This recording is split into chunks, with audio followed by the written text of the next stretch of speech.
नमस्कार दोस्तों। आइए आज हम चर्चा करते हैं खुली आंखों और संविधान वाली देवी।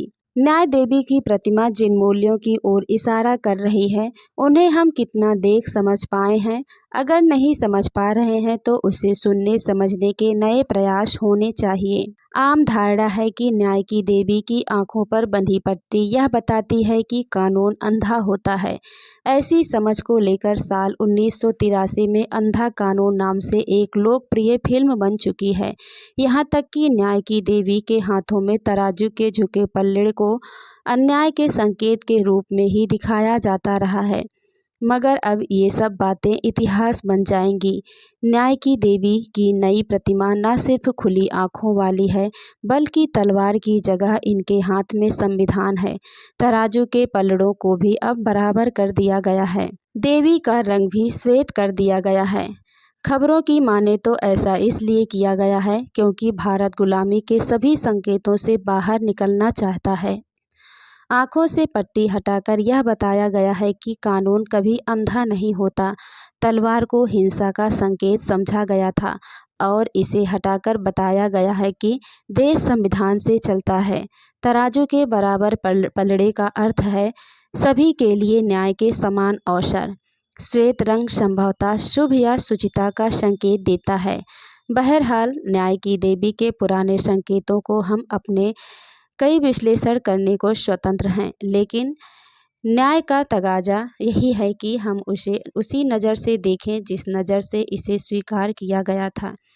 16वीं सदी से न्याय की देवी की आंखों पर पट्टी बांधे दिखाया जाता रहा है। उस वक्त इसे निष्पक्षता का प्रतीक समझा गया था। सोच यही थी कि बंद आंखों से न्याय अपने सम्मुख आने वाले लोगों में पैसे, पावर या रुतबे के आधार पर कभी कोई भेदभाव नहीं करेगा। मगर हम इस प्रतीक को न्याय प्रक्रिया में कितना उतार सके हैं, यह जानना जरूरी है। स्थिति यह है कि आज भी वकालत खाने में यह चर्चा अमूमन होती है कि अदालत में पेश होने वाले अभियोजन या अभियोग पक्ष के रुतबे को देखकर न्याय प्रभावित हो जाता है। शायद हम न्याय की देवी की बंधी आंखों का अर्थ न्याय प्रक्रिया में उतारने में सफल नहीं हो पाए हैं। इसी तरह तराजू का एक पलड़ा झुका रहने का संकेत था कि दोनों पक्षों की बहसों को सुनने के बाद न्याय का फैसला उसके हक में दिया जाएगा जिसके गवाह और तर्क में दम हो। अदालत में सच एक पक्ष के ही साथ खड़ा होता है, जो कि निष्पक्ष विवेचना के बाद वजनदार साबित होता है। रही बात तलवार की, तो उसका मतलब था न्याय शीघ्रता से और अंतिम तौर पर मिले। तलवार को इस बात का प्रतीक माना गया था कि बिना किसी देरी और उलझन के सही फैसला दिया जाएगा। जाहिर है अगर हम इन संकेतों का शाब्दिक अर्थ लगाएंगे तो अनर्थ ही करेंगे। यहाँ नए संकेतों का अर्थ समझना भी आवश्यक है। कहा गया है कि तराजू का बराबर पलड़ा समाज में संतुलन का प्रतिनिधित्व कर रहा है, जबकि हाथ में संविधान का मतलब है संचालन प्रक्रिया का संवैधानिक प्रावधानों के अनुरूप होना। आंखों से पट्टी हटने का संकेत है सबको समान रूप से देखना, यानी नए संकेतों के अर्थ भी करीब करीब पुराने प्रतीकों को ही ध्वनित कर रहे हैं। इसी कारण न्याय की प्रतिमा में किए गए हालिया बदलावों को सांकेतिक ही अधिक माना जा रहा है। कहा जा रहा है कि इन सब के बजाय यदि हम न्याय की देवी का द्वारा इंगित मूल्यों में संजीदगी दिखाते तो कहीं बेहतर होता। हमें देखना यह भी चाहिए कि आखिर भारतीय न्याय व्यवस्था को लेकर आम धारणा इतनी कटु क्यों है।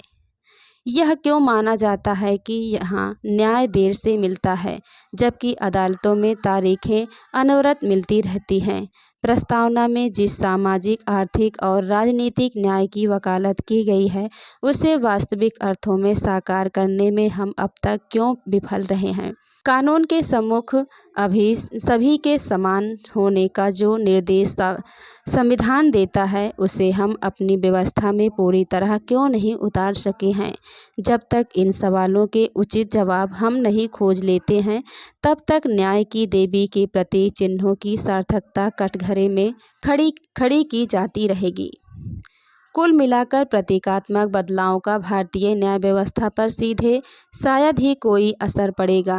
देखना यह जरूरी था कि न्याय की देवी के प्रतीक चिन्हों से जो मूल्य निकल रहे हैं उसे हम कितना सुन समझ पाए हैं। अगर नहीं समझ रहे हैं तो उसे सुनने समझने के प्रयास होने चाहिए थे। यह कहीं ज़्यादा ज़रूरी कवायद होती। इसी कारण यह कहा जा रहा है कि अदालतों के मौजूदा व्यवहार और व्यवस्था में जल्द बदलाव नहीं हुआ तो यह स्थिति आगे भी बनी रह सकती है और तब न्याय की देवी बस एक निरर्थक संकेत बनकर रह जाएंगी। असल में प्रतीक चिन्ह एक पहचान के रूप में काम करते हैं। हर संस्थान के पास अपना एक प्रतीक चिन्ह होता है जिससे वह अपने कर्म का संदेश देता है। अन्य देशों में अलग अलग व्यवस्था है, लेकिन साझा मत यही है कि इन प्रतीक चिन्हों से जो प्रतीकात्मक अर्थ निकल रहा है वह हर हाल में साकार हो। भारतीय अदालतें इस मामले में उम्मीदों पर पूरी तरह खरी नहीं उतर सकी हैं। लिहाजा इन संकेतों के सार्थक होने के लिए हमें कुछ अतिरिक्त प्रयास करने होंगे। मसलन अदालतों में वकील पूरी तैयारी के साथ आएं, मामले इस तरह पेश किए जाएं कि न्याय जल्दी मिल सके, मुकदमों का उचित वर्गीकरण हो, अलग अलग जजों के एक ही मुद्दे पर अलग अलग विचार न हो, जजों की पर्याप्त संख्या हो, अदालतों पर मुकदमों के लगातार बढ़ते बोझ कम करने के सार्थक प्रयास किए जाएं आदि। ऐसे तमाम उपायों से ही भारतीय न्याय व्यवस्था की लेट लतीफ़ी की बन चुकी आम धारणा खंडित हो सकेगी। अभी यह सोचने का उचित अवसर है कि भारतीय कानून व्यवस्था के अंधे होने की धारणा बनी क्यों। अगर शुरुआत में ही हम न्याय की देवी के प्रतीकात्मक संकेतों को सही अर्थों में अपना चुके होते तो आज हमें प्रतिमा में किसी भौतिक बदलाव की ज़रूरत ही नहीं हो पड़ती। मूर्ति में बदलाव की नहीं बल्कि न्याय के सभी परिमापों को न्याय प्रक्रिया में लाने की आवश्यकता है। मगर जैसा कि कहते हैं, जब जागो तभी सवेरा। हम आज भी न्याय की देवी के तमाम संकेतों को वास्तव में साकार कर सकते हैं, पर इसके लिए हमें ज़रूरी गंभीरता दिखानी पड़ेगी। ऐसे ही डेली के अपडेट पाने के लिए, ऐसे ही नई नई जानकारी पाने के लिए अपने यूट्यूब चैनल को सब्सक्राइब करना ना भूलें। स्वस्थ रहें, सतर्क रहें, जागरूक रहें। धन्यवाद।